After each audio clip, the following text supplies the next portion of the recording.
Shalom jemaat Tuhan, dalam PIK, Pembinaan Iman Kristen yang kita adakan pada saat ini, kita mau mempelajari satu tema yang sering kali menjadi kontroversial di kalangan umat Tuhan, yaitu baptis selam atau persik, penyerahan anak atau baptis bayi. Mari kita berdoa. Mohon Roh Kudus urapi hamba-Mu yang menjelaskan firman Tuhan, dan urapi setiap kami yang mendengarkannya, supaya kami semua dibimbing oleh kebenaran firman Tuhan yang hidup, yang tidak pernah berubah dari dulu, sekarang, sampai selama-lamanya. Pimpinlah acara ini Tuhan, dalam nama Tuhan Yesus. Amin. Jemaat Tuhan, kita perlu paham dulu bahwa tujuan daripada ceramah ini adalah bukan untuk menimbulkan perdebatan di dalam gereja lokal atau sinode gereja Anda, karena setiap sinode mempunyai pandangannya sendiri, tapi untuk memberikan pengertian dan wawasan yang lebih luas kepada Anda, agar dapat saling memahami, saling menghargai dari akan pandangan denominasi daripada gereja yang berbeda. Itu saja. Ya, sehingga dengan mendengar ceramah ini, wawasan kita bisa lebih luas, tidak sempit, sehingga kita bisa saling menghargai, saling memahami akan pandangan denominasi lainnya. Terus sekalian, kita lanjutkan. Kalau kita melihat ayat ini adalah ayat yang penting, Matius 28 ayat 19 dikatakan, "Karena itu pergilah, jadikanlah semua bangsa muridku, dan baptislah mereka dalam nama Bapa dan Anak dan Roh Kudus." Ini perintah Tuhan.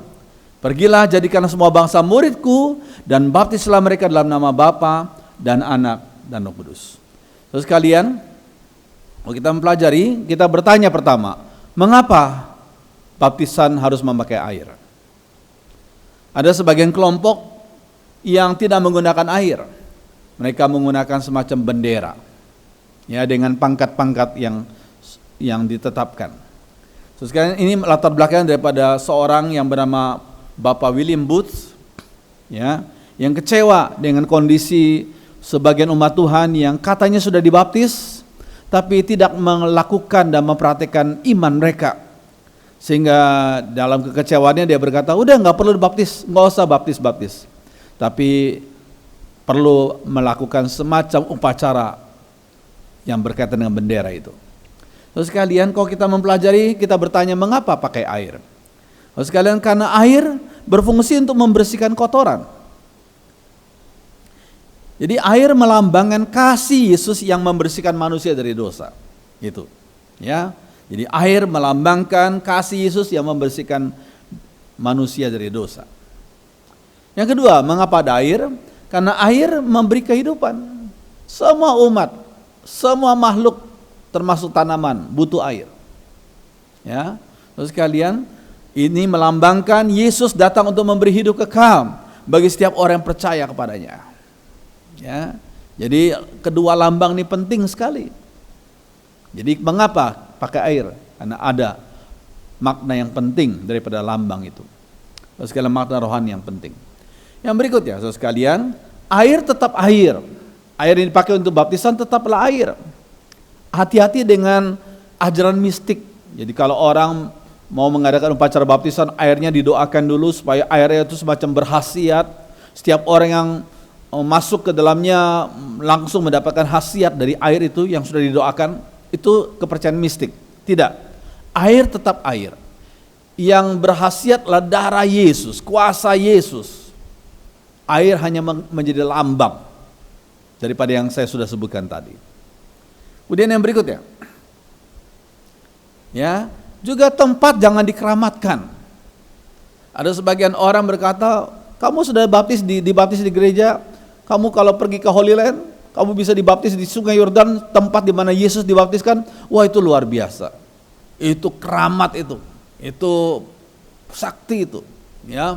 Sehingga sebagian orang begitu rindu agar bisa dibaptiskan kembali. Ada sebagian orang yang banyak dibaptiskan kembali di Sungai Yordan, walaupun mereka sudah dibaptis. Mungkin sudah beberapa kali di gereja mereka karena berpindah-pindah, ya.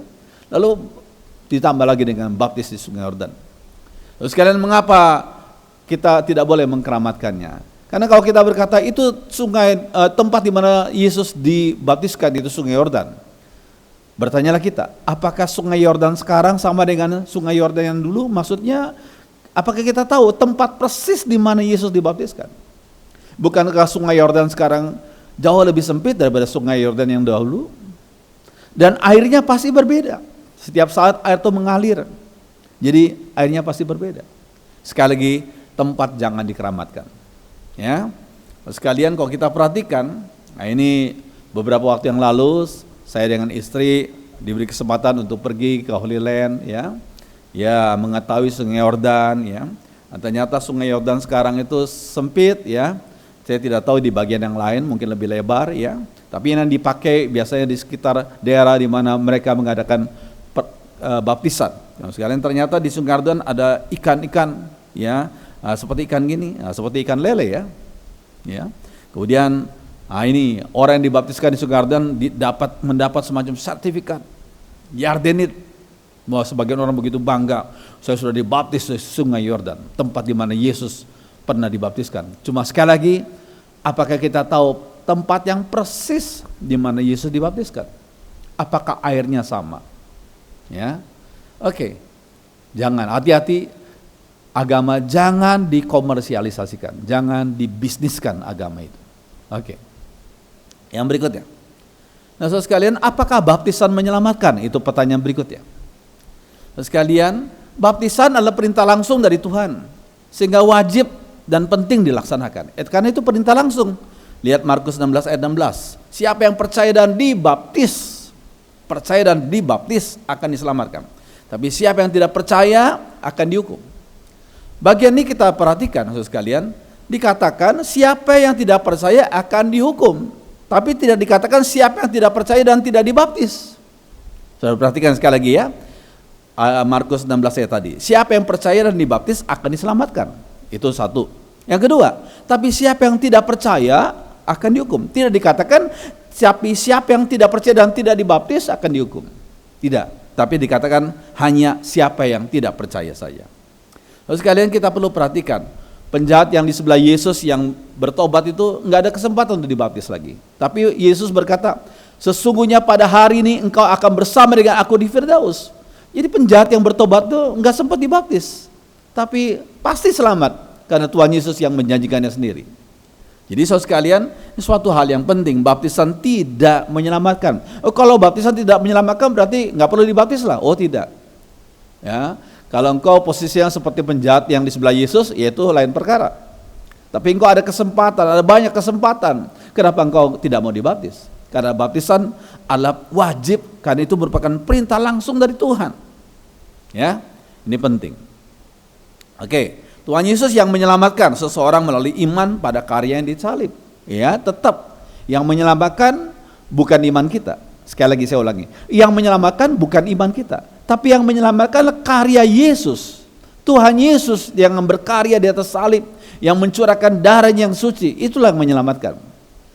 Kita percaya, kita beriman, kita mengimani karya Tuhan yang menyelamatkan itu.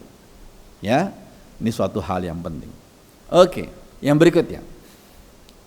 Baptisan adalah tanda dari beberapa makna rohani yang penting nih. Makna rohaninya penting sekali harus kita pahami. Ya, tanda dari beberapa makna rohani yang penting. Yang pertama, tanda pertama, makna rohani yang pertama adalah orang yang percaya dibenarkan dan diberikan pengampunan dosa. Ya, dalam Kisah Rasul 2 ayat 38. Sekalian, yuk kita baca sama-sama. Jawab Petrus kepada mereka, bertobatlah dan hendaklah kamu masing-masing memberi dirimu dibaptis dalam nama Yesus Kristus untuk pengampunan dosamu, maka kamu akan menerima karunia Roh Kudus. Pengampunan dosa. Jadi itu merupakan tanda dari makna rohani yang penting. Yang pertama adalah pengampunan dosa. Ya, pengampunan dosa karena kita beriman kepada karya Yesus itu. Oke. Nah, sekalian, yang berikut, baptisan sebagai tanda kelahiran baru, sebagai awal hidup yang baru. Itu makna rohani yang kedua.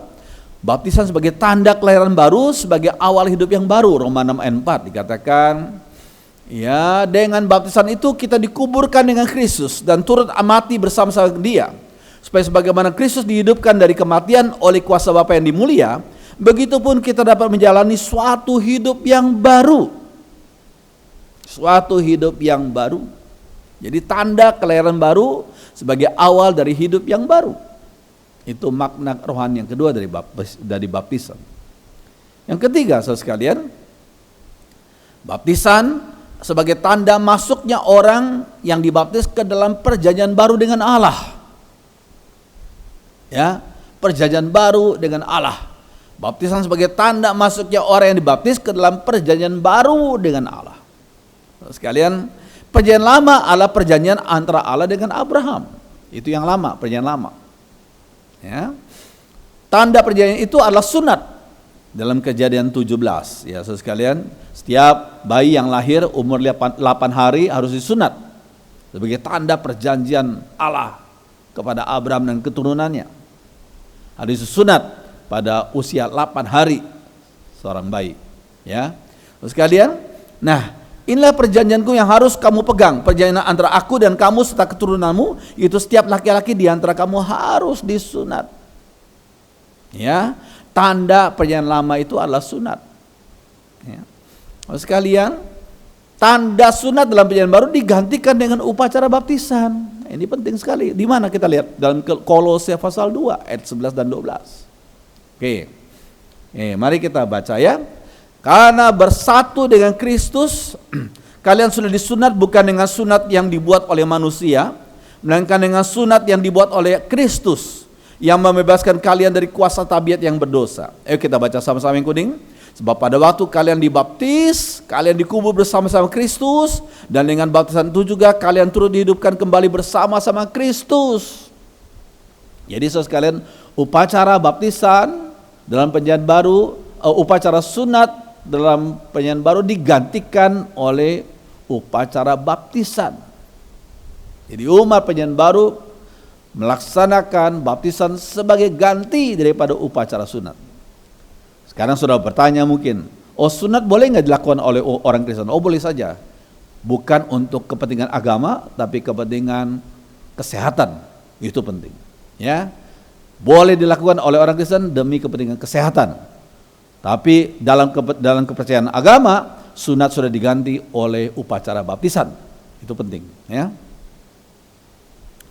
Oke, yang keempat, makna rohani. Baptisan juga menyatakan kesaksian di hadapan Allah, gereja Tuhan, umat manusia dan setan. Wah ini, ya. Di hadapan Allah, orang itu bertekad untuk bertaat kepada Allah saja melalui Tuhan Yesus. Itu di hadapan Allah. Ya. Kemudian, nah ini. Di hadapan gereja Tuhan, ia berkata, aku mau bergabung untuk berbakti dan melayani bersama dengan segenap umat Tuhan lainnya. Jadi di hadapan Allah, dia bertekad untuk taat kepada Allah melalui Tuhan Yesus. Di hadapan gereja, aku mau bergabung untuk berbakti dan melayani bersama dengan segenap umat Tuhan lainnya. Ya, oke. Kemudian di hadapan siapa lagi? Di hadapan masyarakat. Orang itu berkata, sekarang aku adalah pengikut Kristus. Aku adalah WNS, warga negara surga. Selain daripada dia warga negara di dunia ini, mungkin tergantung negaranya, bangsanya, bangsa apa. Kita semacam kita warga negara Indonesia plus WNS, warga negara surga. Kemudian di hadapan setan ia berkata, mulai saat ini aku putuskan hubunganku dengan setan dan roh-roh jahat. Ingat ya, setan cuma satu. Setan itu jenderalnya. Yang banyak adalah roh-roh jahat. Yang merasuk manusia bukan setan. Roh-roh jahat yang merasuk manusia, yang belum percaya Tuhan. Makanya dalam bahasa Inggris dikatakan demon possess, kerasukan roh jahat. Tidak pernah dikatakan satan possess, nggak pernah dikatakan kerasukan setan. Itu istilah bahasa Indonesia yang kurang pas ya. Harusnya kita berkata kerasukan roh jahat, bukan kerasukan setan. Karena setan itu satu, yang banyak roh jahat. Ya, makanya ketika orang itu dibaptiskan, dia berkata di hadapan setan, mulai saat ini aku putuskan hubunganku dengan setan dan roh jahat. Ya. Oke. Yang berikutnya. Oke. Sekarang pertanyaannya yang kontroversial, baptis selam atau baptis percik? Ya, baptis selam atau baptis percik? Pertanyaannya, baptis selam atau baptis percik? Oke. Nah, saudara sekalian, Gereja yang mempraktikkan baptis selam biasanya memakai kata baptizo, yang berarti menyelam dan memasukkan ke dalam air berulang kali. Ya, itu makna kata baptizo. Itu betul. Kita lihat dalam Lukas 16, Yohanes 13, dan ayat yang lain. Sekalian, oke. Lukas 16 ayat 24 dikatakan, lalu ia berseru katanya, ini orang kaya yang sedang di dalam neraka itu.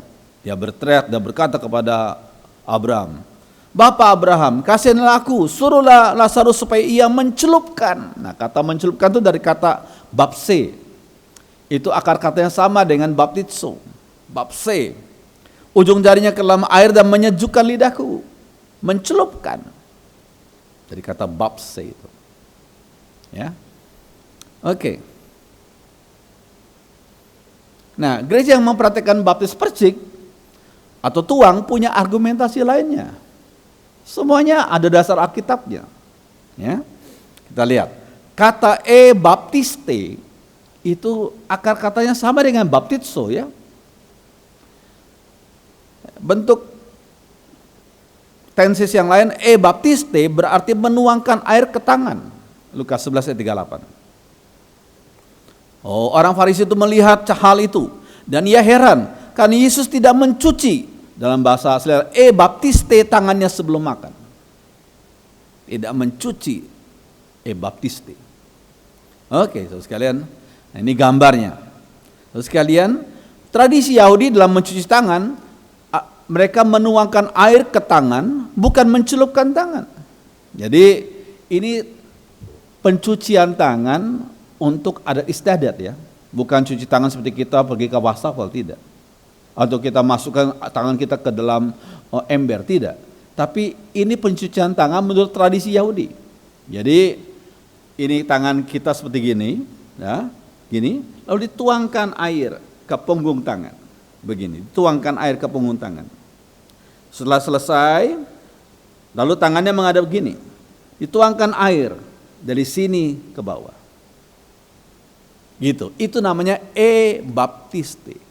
Itu tidak mencelupkan tangan, tapi menuangkan air ke tangan. Itu baptiste yang akar katanya sama dengan baptizo. Oke.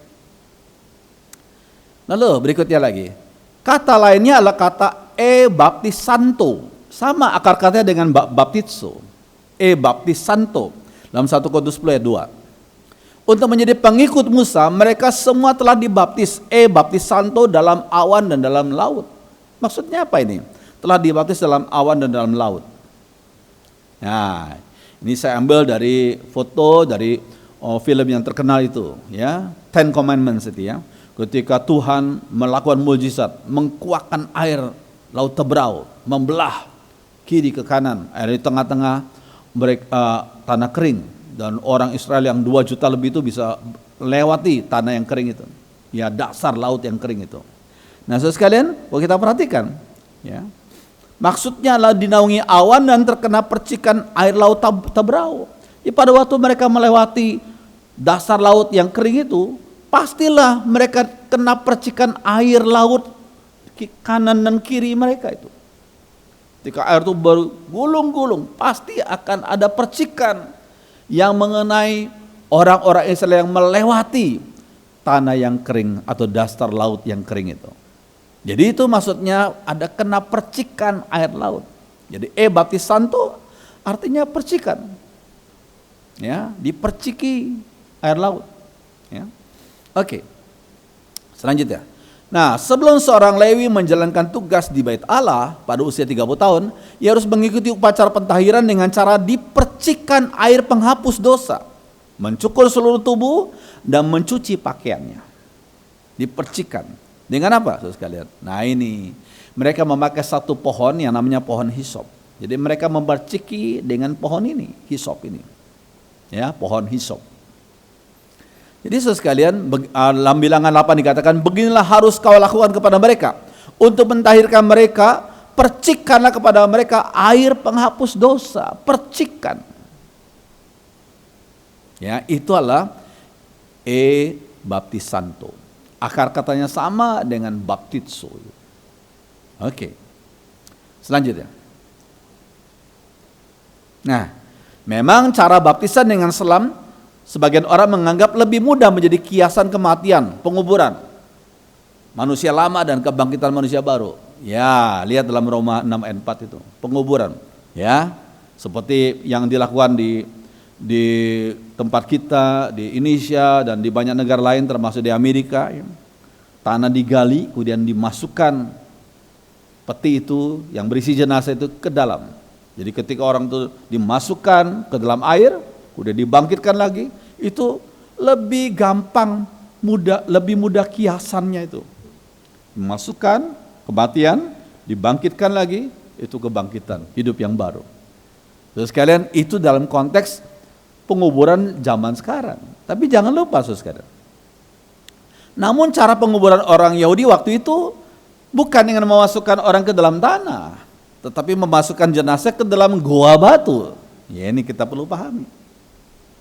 Ya, memasukkan orang ke dalam goa batu. Jadi enggak begini digali tanah, tapi goa batu yang dilobangi. Itu kita perlu pahami. Ya. Oke. Yang berikutnya. Nah, ini ada namanya Didache. Didache itu adalah kumpulan ajaran dari para rasul. Biasanya Didache muncul ditulis pada abad kedua setelah Masehi. Abad kedua setelah Masehi. Jadi ajaran para rasul. Nah, dikatakan begini, berkaitan dengan baptisannya. Berkenaan dengan baptisan, baptiskanlah sebagai berikut. Setelah mengucapkan hal-hal yang di atas, yaitu bersangkutan dengan iman dan pertobatan dan lain-lain, baptiskanlah mereka dalam air yang mengalir. Nah itu, pertama cari air yang mengalir. Di dalam nama Bapa dan Anak dan Roh Kudus. Allah Tritunggal. Jikalau kalian tidak memiliki air yang mengalir, baptiskanlah mereka dalam air yang lain, yaitu yang enggak mengalir. Air yang lain, ya. Terus, jika kalian tidak dapat melakukannya dalam air yang dingin, maka lakukan itu dalam air yang hangat. Oke. Tapi jika kalian tidak dapat melakukannya juga, maka tuangkanlah air 3 kali di atas kepala mereka dalam nama Bapa dan Anak dan Roh Kudus. Inilah ajaran Didache, ajaran para rasul pada abad kedua yang diturunkan mulai abad kedua itu ya. Para rasul hidup abad pertama, tapi Didache biasa adalah kumpulan ajaran para rasul mulai abad kedua ya dan selanjutnya. Oke, saudara sekalian. Nah, oke, kesimpulan dari Didache adalah metode baptisan bisa fleksibel tergantung sikonnya. Oke. Jika sarananya memungkinkan, baptisan bisa dilakukan di dalam air yang mengalir. Yang macam sungai, laut ya. Atau bisa juga di air yang lain, itu air yang tidak mengalir. Mungkin dalam kolam ya. Maksud kalian dapat pula memakai air yang dingin atau air hangat. Kalau tempat pas lagi musim salju ya, kalau orang dimasukkan air dingin ya orang tua bisa sakit ya. Bisa cari air dingin, bisa cari air hangat, tergantung situasinya. Ya. Kemudian namun jika ada kesulitan, mungkin karena jumlah airnya tidak cukup, mungkin karena hidup di padang gurun ya, atau orang sedang sakit, orang sudah tua, sedang sakit-sakitan, harus masuk di baptis selam, wah itu cari perkara ya. Maaf, untuk gadis-gadis tertentu atau perempuan tertentu yang setiap bulan selalu kedatangan tamu ya, sedang menstruasi, untuk melakukan baptisan selam kan nggak baik, nggak bisa gitu ya. Maka ada kondisi tertentu yang tidak memungkinkan. Maka sakramen baptisan dapat dilakukan dengan cara menuangkan atau memercikkan air di atas kepalanya. Jadi sampai mulai dari abad kedua itu sudah metode baptisan itu begitu fleksibelnya. Jadi yang terpenting makna rohaninya itu loh, bukan metodenya. Metodenya begitu fleksibel. Oke. Nah, kita melihat gambar ini kalau kita perhatikan agak aneh. Karena kita melihat, kalau biasa kita lihat adalah gambar yang biasa Yesus diselam, baptis selam. Tapi sebagian penafsir Alkitab, mereka berkata Yohanes Pembaptis itu anaknya Imam Zakaria dan Elisabet.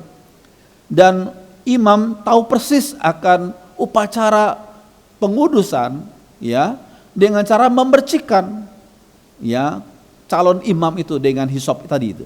Sehingga waktu Yesus dibaptiskan di Sungai Yordan, tidak mesti dia dicelupkan, tapi dia berdiri di air itu, kemudian Yohanes tuangkan air di atas kepalanya.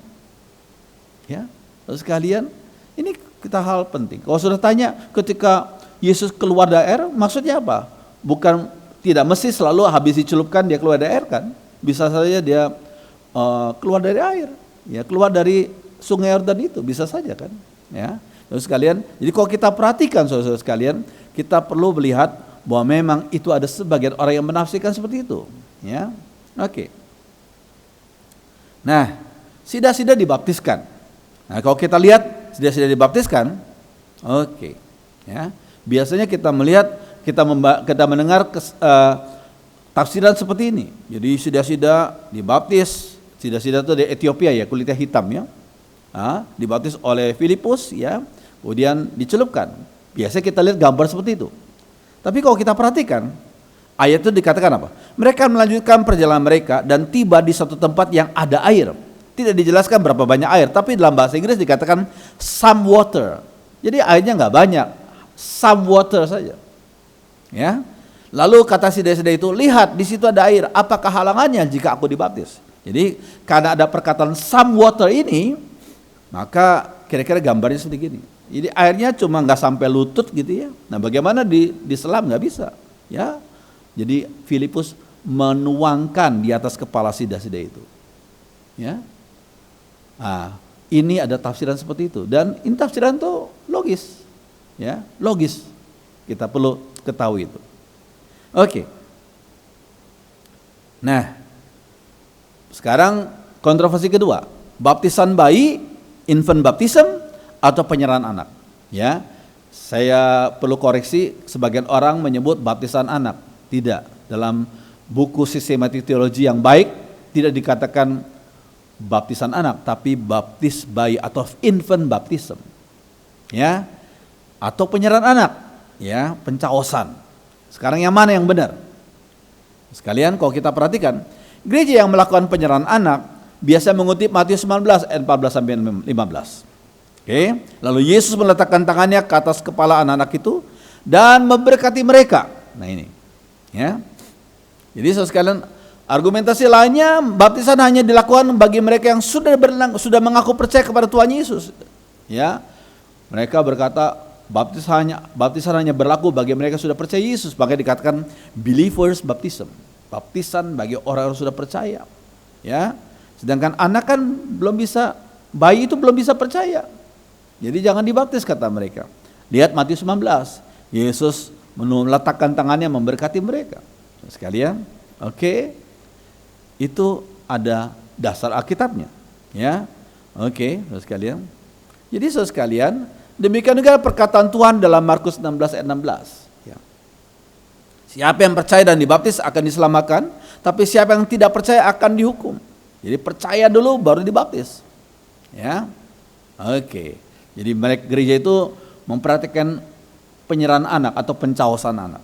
Pencaosan bayi atau pencaosan anak nggak apa-apa, ya. Nah, biasanya sebelum usia 10 tahun, ya, sebelum usia 12 tahun, ya. Ada yang hanya beberapa waktu masih bayi, ya. Mereka melakukan penyerahan anak, ya. Terus sekalian, karena mereka berpedoman yang percaya saja yang dibaptiskan. Oke. Ya, jadi baptisan hanya untuk mereka yang sudah bisa mengaku percaya. Sedangkan bagi bayi hanya pencaosan atau penyerahan. Oke. Itu argumentasi yang logis. Ya. Oke. Nah, kelompok gereja yang melakukan baptisan bayi atau infant baptism mengaitkan baptisan dengan upacara sunat dalam masa perjanjian lama yang menjadi tanda perjanjian Allah dengan Abraham sebagai bapa orang beriman Abraham itu, ya. Oke. Jadi semua keturunan Abraham yang laki-laki harus disunat waktu usia 8 hari. Jadi bayi itu, ya, bayi laki-laki, ya. Oke. Jadi dengan melakukan upacara sunat itu mereka dimasukkan menjadi satu dalam perjanjian Allah dengan Abraham. Kelompok perjanjian Allah dengan Abraham, ya. Oke. karena sunat tidak lagi menjadi keharusan agama dalam kekristenan dan perjanjian baru, maka orang menggantikan sebagai dengan upacara baptisan. Sehingga kita melihat bayi ini dituangkan air baptisan. Ya, oke, ini lain lagi. Bayi itu dibaptis dengan cara ya dimasukkan ke dalam air dalam satu baskom yang besar, ya, begitu. Ya, karena orang Kristen sudah tidak perlu lagi melakukan upacara sunat secara agama, secara kesehatan boleh, sudah diganti dengan upacara baptisan, ya. Oke, yang berikutnya. Nah, tentulah bayi-bayi yang disunat belum mengerti Taurat dan belum bisa mengakui iman mereka kepada Yahweh. Betul, itu orang Yahudi mengerti sekali. Bayi-bayi yang disunat belum mengerti Taurat dan belum bisa mengakui iman mereka kepada Yahweh. Ya. Namun berdasarkan iman orang tua mereka, ini penting. Berdasarkan iman orang tua mereka, mereka dimasukkan ke dalam kelompok perjanjian Allah, itu penting. Berdasarkan iman orang tua mereka, mereka dimasukkan ke dalam kelompok perjanjian Allah. Jangan lupa saudara sekalian, hal ini disebut dengan istilah the grace of God is prior to human response. Maksudnya anugerah Allah mendahului respon manusia. Kita semua, kalau kita nggak dianugerahi Allah, nggak Roh Kudus bekerja dalam hati kita, nggak ada seorang pun kita yang bisa percaya Yesus, kan? 1 Korintus 12 ayat 3. Tidak seorang pun bisa mengakui Yesus adalah Tuhan jikalau tanpa pekerjaan Roh Kudus dalam hatinya. Makanya anugerah Allah mendahului respon manusia. Ya, oleh karena itu bayi itu belum mengerti Taurat dan belum bisa mengakui iman. Tapi berdasarkan iman orang tua, ya, mereka dimasukkan, para bayi itu dimasukkan dalam kelompok perjanjian Allah. Ya, itu alasan mereka. Oke. Nah, namun sunat hanya untuk anak lelaki saja. Ya. Apakah itu berarti bahwa perjanjian Allah hanya untuk pria? Apakah ada diskriminasi di situ? Ya. Tidak. Perjanjian Allah adalah untuk seluruh keturunan Abraham turun-temurun, yang laki, yang perempuan, seluruhnya keturunan Abraham sebagai bapa orang beriman turun-temurun. Ya. Aku akan mengadakan perjanjian antara aku dan kau serta keturunanmu turun-temurun menjadi perjanjian yang kekal. Kejadian 17 ayat 7. Ya.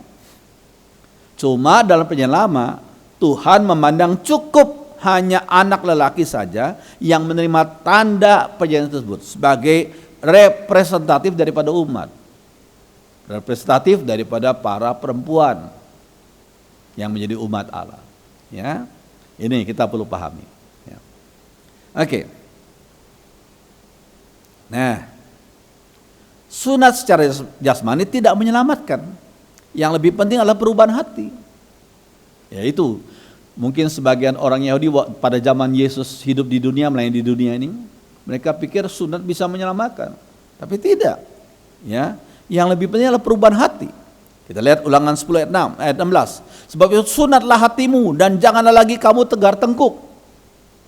Ya, dalam terjemahan sehari-hari dikatakan, jadi mulai saat ini kamu harus taat kepada Tuhan.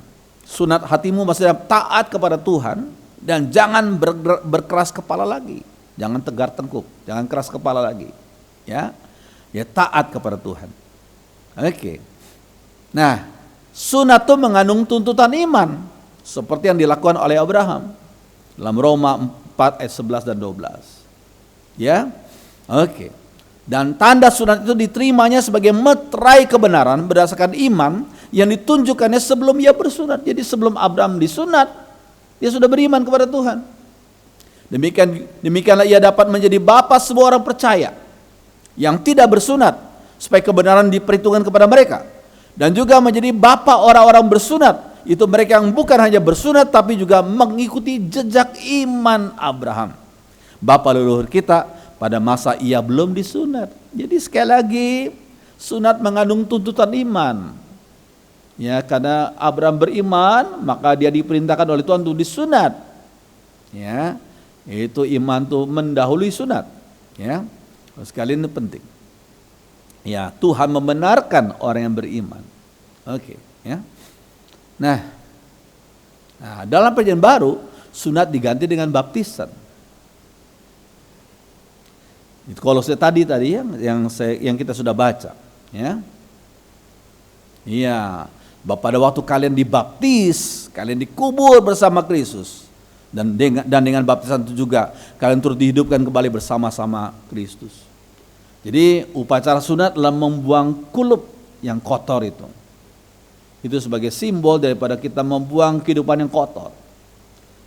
Demikian juga baptisan, kita mati bersama Kristus, kehidupan lama kita mati, kita dibangkitkan dengan hidup yang baru bersama Kristus. Ya, jadi mempunyai makna rohani yang sama. Oke. Nah, seperti orang-orang Israel membawa bayi-bayi mereka untuk disunat, maka para orang tua Kristen membawa bayi-bayi mereka untuk dibaptiskan. Ini bagi mereka yang melakukan praktek baptisan bayi, infant baptism. Seperti orang-orang Islam membawa bayi-bayi mereka disunat, maka para orang tua Kristen membawa bayi-bayi mereka untuk dibaptiskan. Ya, dengan perbuatan demikian mereka diingatkan untuk mendidik anak-anak itu di jalan Tuhan. Itu penting sekali nih. Dengan perbuatan demikian, ya, dengan membaptis bayi-bayi mereka itu, para orang tua diingatkan untuk mendidik anak-anak bayi-bayi itu yang makin lama akan makin besar. Mereka harus dididik dalam jalan Tuhan. Ya. Sehingga pada suatu saat nanti setelah mengikuti katekisasi, anak itu dapat mengakui percaya, mengakui iman mereka di hadapan Tuhan dan jemaatnya di dalam upacara sidi. Jadi bagi gereja-gereja yang mempraktikkan upacara atau sakramen baptis anak, baptis bayi, itu pada waktu umur 12-13 tahun, anak-anak itu diberi katekisasi, tidak perlu lagi dibaptis, tapi cukup mengakui iman mereka, mengakui kepercayaan mereka di hadapan jemaat dan di hadapan Tuhan. Itu disebut sebagai upacara sidi. Ya, oke. Apakah baptisan bayi ini tidak bertentangan dengan ayat yang mengatakan bertobatlah dan hendaklah kamu masing-masing memberi dirimu dibaptis? Bertobat kemudian dibaptis. Apakah baptisan bayi tidak bertentangan dengan ayat seperti itu? Nah, sekalian, jawabannya tidak. Ya. Jangan lupa seruan dalam Kisah Rasul 2 ayat 38 itu adalah berlaku untuk semua penginjilan. Semua penginjilan ya seruannya seperti itu. Ya. Oke. Bayi-bayi belum bisa diinjili. Karena mereka belum bisa mengerti. Yang kita perlu injili adalah mereka yang sudah ngerti kan, bukan bayi-bayi. Tidak demikian halnya dengan orang dewasa. Orang dewasa perlu diinjili dan seruannya sama dalam Kisah Rasul 2 itu. Tapi bayi-bayi belum bisa diinjili. Ya, para bayi dari umat Tuhan perlu diberikan tanda penyertaan Allah, yaitu baptisan itu. Ya. Baru kemudian pada tahun-tahun berikutnya mereka diajarkan firman Tuhan yang menuntun ke dalam pertobatan dan keselamatan. Ya, dalam katekisasi itu. Oke. Penyerahan anak atau baptisan bayi masing-masing memiliki dukungan ayat Alkitab. Ini kita perlu pahami, ya. Masing-masing punya dukungan Alkitab. Penyerahan anak atau baptisan bayi. Kedua, upacara itu tidak secara otomatis menyelamatkan si anak. Nah ini, penyerahan anak tidak menyelamatkan anak, baptisan bayi juga tidak menyelamatkan anak. Ya. Lalu kemudian tujuannya untuk apa? Melalui upacara tersebut, para orang tua diingatkan, ini penting, untuk membimbing anak-anak dalam jalan Tuhan. Itu penting, itu yang terpenting. Baptisan bayi, penyerahan anak tidak menyelamatkan. Tapi melalui kedua upacara itu, para orang tua yang membawa bayi-bayi mereka diingatkan untuk membimbing anak-anak mereka dalam jalan Tuhan.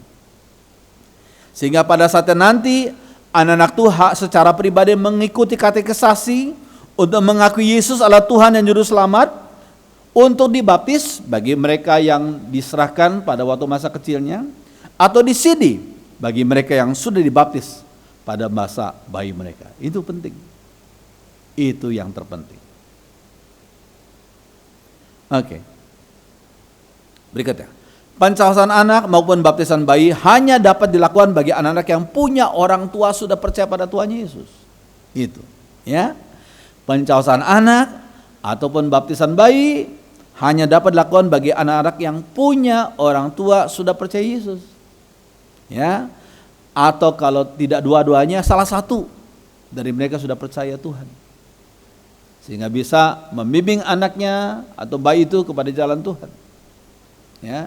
Kalau enggak dua-dua, ya salah satu sudah percaya Tuhan. Oke. Nah, sekarang kesimpulannya. Metode baptisan selam percik tuang ada dasar Alkitabnya masing-masing. Jadi kita nggak bisa berdebat. Masing-masing punya dasar Alkitab yang kita sudah lihat tadi. Metode bukanlah hal terpenting, tapi makna rohaninya yang terpenting. Ya ini kita harus pahami. Makna rohaninya tadi itu loh, itu terpenting. Metodenya bisa fleksibel. Oke, masalah baptis bayi maupun penyerahan anak juga bukan yang terpenting, karena keduanya tidaklah menyelamatkan. Keduanya tidaklah menyelamatkan. Ya. Kedua upacara tersebut mengingatkan para orang tua untuk mendidik anak-anak mereka di jalan Tuhan, itu penting. Ya. Jadi sebelum upacara baptisan bayi, sebelum upacara pencausan perlu orang tua dipanggil dulu oleh pendetanya, dibimbing. Ini bayi kalian, ini anak kalian akan diserahkan atau dibaptis. Ingat, yang terpenting adalah kalian harus didik anak-anak ini di dalam jalan Tuhan, sehingga satu kali mereka ikut katekisasi dan mengaku percaya dalam sidi ataupun dibaptiskan. Kalau anak ini sudah umur belasan tahun biasanya. Ya, oke. Pada saatnya nanti anak-anak akan ikut katekisasi karena beriman kepada Tuhan Yesus Sang Juru Selamat. Lalu dibaptiskan bagi anak yang diserahkan pada waktu lalu atau disidi bagi anak-anak yang sudah menerima baptis bayi.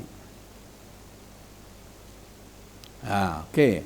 Bagi yang sudah menerima baptis bayi, tidak perlu dibaptis ulang lagi pada waktu remaja atau sudah dewasa, nggak perlu.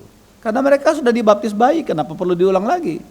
Kan waktu dibaptis bayi dilakukan baptisan itu demi nama Allah Tritunggal, Allah Bapa, Allah Putra dan Roh Kudus. Itu nama yang sangat-sangat suci.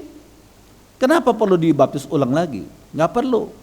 Kalau waktu bayi sudah dibaptis, waktu sudah dewasa atau sudah remaja, nggak perlu dibaptis lagi. Hanya diberi katekisasi dan mengaku percaya di hadapan jemaat Tuhan dan di hadapan Tuhan. Di sidi istilahnya, ya. Ya, jadi nggak perlu berdebat untuk hal-hal yang sekunder. Ya, lebih energi kita, uang kita gunakan untuk mengabari Injil, untuk mendukung pekerjaan Tuhan, bukan untuk berdebat. Waktu kita bukan untuk berdebat. Nah, itu hal-hal yang sekunder. Yang primer, menyampaikan pengajaran yang penting, menyatakan kepada dunia bahwa Yesus adalah Juru Selamat, itu yang paling utama. Ya, bukan hal-hal yang sekunder. Biarlah firman Tuhan menjadi berkat bagi kita semua. Mari kita berdoa. Ya Roh Kudus, pimpinlah setiap kami. Terima kasih untuk kesempatan belajar firman Tuhan. Tuhan, tolong kami agar kami sebagai umat-Mu lebih memahami mana yang primer, mana yang sekunder. Kami bisa mengutamakan yang primer dan kami bisa mendukung pekerjaan Tuhan lewat doa kami, daya kami, dana kami, mendukung pengabaran Injil, mendukung segala sesuatu yang berkaitan dengan pekerjaan Tuhan, bukan berdebat untuk hal-hal yang tidak terlalu penting. Terima kasih Tuhan. Roh Kudus pimpin kami, dengarkan doa kami dalam nama Tuhan Yesus. Amin.